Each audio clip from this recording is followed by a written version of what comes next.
Parce que nos villes se transforment perpétuellement, nous avons le devoir de recycler tous ces matériaux.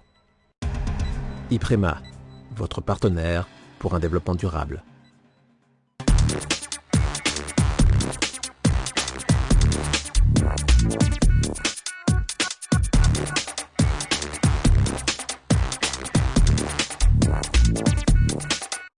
Bonjour et bienvenue dans Équilibre, le magazine de l'environnement et du développement durable. Au sommaire de ce numéro, l'école maternelle Petit Prince à Manille-et-Hameaux vient de voir son enseignement du développement durable reconnu par l'Éducation nationale. Nous avons rencontré l'équipe pédagogique. La fabrication d'un téléphone portable a bien plus d'impact sur notre environnement que nous pouvons le penser. Nous nous y sommes intéressés. La santé des abeilles et des insectes pollinisateurs sauvages est au cœur d'un plan national d'action du ministère de l'écologie. Pour en parler, nous sommes ici à l'OPI, l'Office pour les insectes et leur environnement, avec Serge Gadoum. Bonjour. Bonjour. Vous êtes chargé de projet pollinisateurs sauvages à l'OPI, mais tout d'abord, que sont ces pollinisateurs? Les insectes pollinisateurs sauvages, ce sont les abeilles que tout le monde connaît, d'autres hyménoptères qui sont des insectes proches des abeilles, des guêpes pour faire simple, les papillons de jour mais aussi de nuit, des mouches, en particulier les cirfes, et puis quelques coléoptères chez nous qui jouent un rôle moindre que dans d'autres régions du globe. Pouvez-vous me faire un panorama de la santé actuelle de ces insectes? Le déclin des insectes pollinisateurs sauvages, les cirfes, les abeilles, les guêpes, a été évalué en Europe de l'Ouest, plus sur la partie nord. La France n'est pas comprise dans l'étude, mais on peut penser qu'il s'agit des mêmes effets chez nous, puisque c'était Pays-Bas, Allemagne, Grande-Bretagne et Belgique. Les abeilles, les papillons sont en déclin bien net, ça c'est bien documenté. On a sans doute des effets contrastés au sein des cirfes, puisqu'on a des espèces qui sont par exemple liées aux pucerons, et d'autres qui sont liées par exemple au bois mort, donc avec des écologies qui sont très différentes et donc peut-être des pressions différentes sur ces groupes d'insectes. Quelles sont les raisons alors de leur déclin? Les raisons du déclin, c'est principalement la fragmentation qui résulte ça de l'occupation du sol, donc urbanisation, les pratiques culturales. Quand on a de grandes monocultures sur de grandes surfaces, donc on a peu de milieux naturels ou semi-naturels qui restent présents. Et ceux qui sont présents sont très déconnectés les uns des autres, il y a de trop grandes distances. On a en tête l'abeille domestique qui peut faire plusieurs kilomètres pour aller chercher de la nourriture. Pour les petites abeilles, c'est un rayon d'environ de 150 à 250 mètres autour du lieu où elles sont nées. Donc c'est très faible. On a aussi des problèmes liés à des produits de la chimie de synthèse qui sont utilisés en agriculture ou dans les jardins par les particuliers. Et maintenant, on commence à voir aussi apparaître les conséquences du réchauffement climatique. Ces insectes sont très importants, vous pouvez m'expliquer pourquoi? Les insectes pollinisateurs sont très importants pour la nature, parce qu'ils pollinisent 70 à 80% des espèces végétales sauvages, et parce qu'elles participent aussi de la pollinisation d'un nombre très important de nos cultures. Donc si aujourd'hui on a des fruits, des légumes dans nos assiettes, et pas simplement des céréales, c'est grâce aux abeilles et aux autres insectes pollinisateurs sauvages. Le ministère de l'écologie a présenté le 20 mai un plan national d'action qui s'appelle France Terre de pollinisateurs. Ce plan, l'OPI a fortement contribué. Pouvez-vous me le présenter? Le plan national d'action en faveur des insectes pollinisateurs sauvages vise, comme tous les plans d'action de ce ministère, à mettre en œuvre différentes actions pour sauvegarder ces espèces. Là, en l'occurrence, il s'agit d'un plan avec une entrée fonctionnelle qui concerne tout un groupe d'espèces. Classiquement, on a des actions qui visent à améliorer la connaissance, puisque pour protéger, il faut d'abord connaître. Donc mieux évaluer le déclin, savoir quelles espèces en particulier sont le plus en déclin, améliorer la connaissance pour pouvoir établir par exemple des listes rouges des espèces menacées en France. Une partie qui vise en fait tout ce qui est pédagogie, communication, pour que tout le monde sache qu'il y a ce PNA.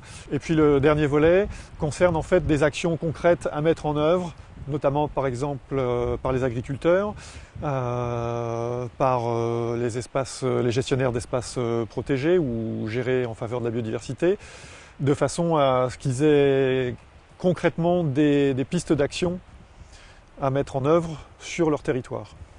Vous me parlez de professionnels, mais en tant que simple citoyen, y a-t-il des gestes à adopter ?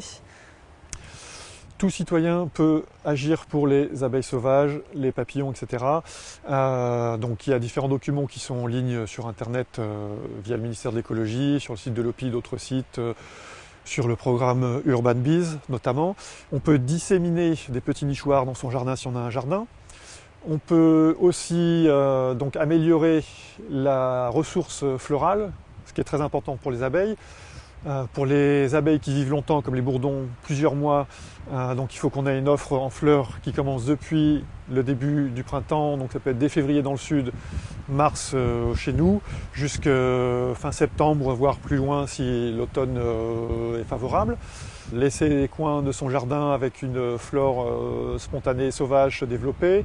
Et enfin, avoir besoin aussi de terre pour aménager l'intérieur, donc qu'il y ait de la terre nue qui soit à disposition pour ces abeilles. Merci Serge Gadoum pour cet éclairage. Je vous en prie. Le 10 juin, l'école maternelle Petit Prince à Manille-les-Hameaux est devenue le premier établissement yvelinois à être labellisé E3D. Ce label valorise l'engagement du corps enseignant autour du développement durable. Reportage réalisé avec Patrick Jacques de Dixmude. Les 3 enseignantes de l'école maternelle Petit Prince viennent tout juste de recevoir le label E3D de la part de l'Éducation nationale. E3D, c'est pour école en démarche de développement durable. L'école manicoise est actuellement au 2e niveau sur les 3 que compte le label. Le 2e niveau, c'est un niveau d'approfondissement où en fait on mobilise l'ensemble de la communauté éducative, où les élèves commencent à construire vraiment, dans leur parcours d'élèves du début à la fin du passage dans l'école, quand on est dans une école primaire, du CP jusqu'au CM2, des compétences liées à l'éducation au développement durable. On va remplir les petits arrosoirs et après on va se les passer. À l'école maternelle Petit Prince cette année, on travaille autour des jardins potagers. Avec la mairie de Manille-les-Hameaux, la Maison de l'Environnement et les associations Ville Verte et Sky en transition, l'équipe pédagogique poursuit l'enseignement du développement durable. On a fait dans l'école 3 années durant. On a travaillé sur l'eau avec les enfants, avec différents thèmes. Donc il y a eu le cycle de l'eau, il y a eu la biodiversité et il y a eu le patrimoine. On a beaucoup parlé de la préciosité de l'eau avec les enfants. Comprendre pourquoi une plante pousse, ses besoins, savoir la reconnaître, les élèves ont participé à des sorties autour de ce thème. Ils ont notamment visité une école d'horticulture et le potager du roi. Les 91 enfants de l'école, de la petite à la grande section, ont aussi planté fruits et légumes en mars. Et ils ne les arrosent pas avec n'importe quelle eau. L'eau, elle vient d'où ? De la pluie. Pourquoi tu arroses les plantes ? Qu'est-ce que c'est déjà ? Parce qu'elles ont besoin d'eau pour grandir. Moi, ce que je trouve très important en maternelle, mais d'une façon générale, c'est d'arriver à partir de quelque chose de concret. Parce que ça prend du sens, en fait, pour les enfants. Et tout de suite, ce qu'on va apprendre, ils vont comprendre pourquoi on l'apprend. L'enseignement du développement durable s'inscrit aussi dans l'apprentissage scolaire de ces élèves. Pour reconnaître les légumes du potager, des écriteaux sont préparés.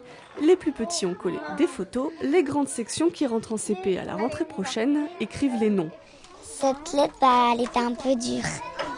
Ça donne un intérêt à l'écriture au lieu d'écrire, recopier des mots sans aucun sens. Là, au moins, ils écrivent des mots où ils mettent du sens sur ce qu'ils écrivent, ce qui est important. Le label E3D a été mis en place par l'Éducation nationale en 2013. Pour l'obtenir, les établissements doivent solliciter leur académie. Les élèves du Petit Prince, eux, vont continuer à œuvrer pour la planète, qui a bien besoin qu'on prenne soin d'elle.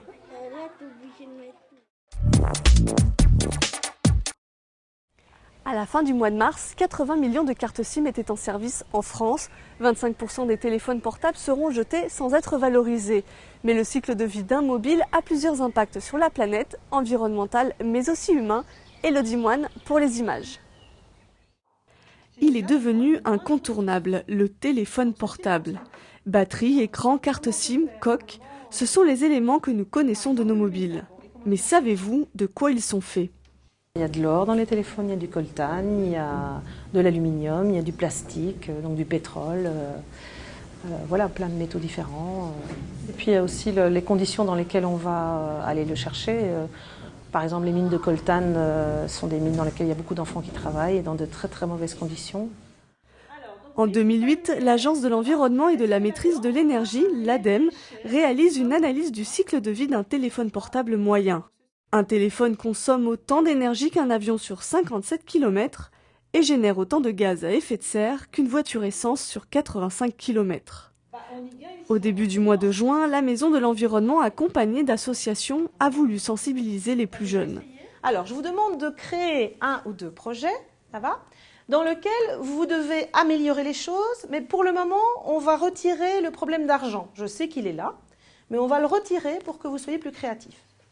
Et réfléchir à l'avenir, au prochain téléphone portable, cette classe de 5e est mise à contribution. Je vais essayer de m'en servir un peu moins souvent. Ça fait qu'il s'usera moins vite et que je pourrai le garder plus longtemps. Le téléphone, c'était pas simple à fabriquer. C'était ça voyageait un peu partout. Les matériaux, je savais même pas qu'il y avait de l'or dans le téléphone. La solution toute faite, elle n'existe pas. Le projet serait de ne pas acheter le GSM, mais de le louer. Un peu comme quand on loue une voiture. Donc l'entretien du téléphone, même l'énergie pourrait être prise en charge par le producteur, par le fabricant. Dans sa synthèse de 2008, l'ADEME préconise d'éviter d'acheter un portable avec un grand écran, de ne pas laisser son chargeur branché lorsque la charge est complète, ou encore de privilégier le dépôt d'un téléphone dans une déchetterie pour être valorisé.